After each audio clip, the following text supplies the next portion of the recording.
India అయితే T20 world cup గెలిచింది. అబ్బా! బ్యాటింగ్ డామినేషన్ అయితే మామూలుగా లేదు. అసలు 300 అవుద్దనుకున్నారు.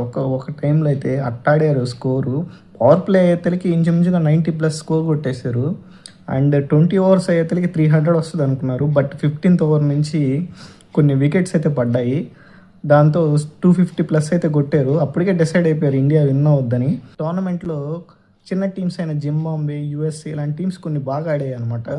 అండ్ మెయిన్లీ చెప్పాలంటే ఇండియా అండ్ పాకిస్తాన్ మ్యాచ్ అయితే గ్రేటెస్ట్ రైవరీ ఇలా కొన్ని కొన్ని కొటేషన్స్తో భయంకరమైన అది ఇచ్చారు. ఎప్పుడు తెలిసిందే కదా, హైప్ ఇస్తారు. But end of the day Pakistan ఓడిపోతుంటుంది. ఏదో ఒక మ్యాచ్ గెలిచింది అనుకుంటా. T26లో అయితే ఎంత దారుణంగా ఓడిపోయిందంటే నవ్వు వస్తుంది. అండ్ సూర్యకుమార్ యాదవ్ అయితే ప్రాక్టీస్ మ్యాచ్లకి బౌలింగ్ వేస్తాడు. రింకు సింగ్ చేత కూడా బౌలింగ్ వేయించింది పాకిస్తాన్ టైంలో. దే డజంట్ కేర్ అనమాట. బట్ వాట్ ఎవర్, ఇండియా అయితే సూపర్గా ఆడింది ఈ టోర్నమెంట్లో. ఫైనల్ కప్పు కొట్టింది. జై హింద్.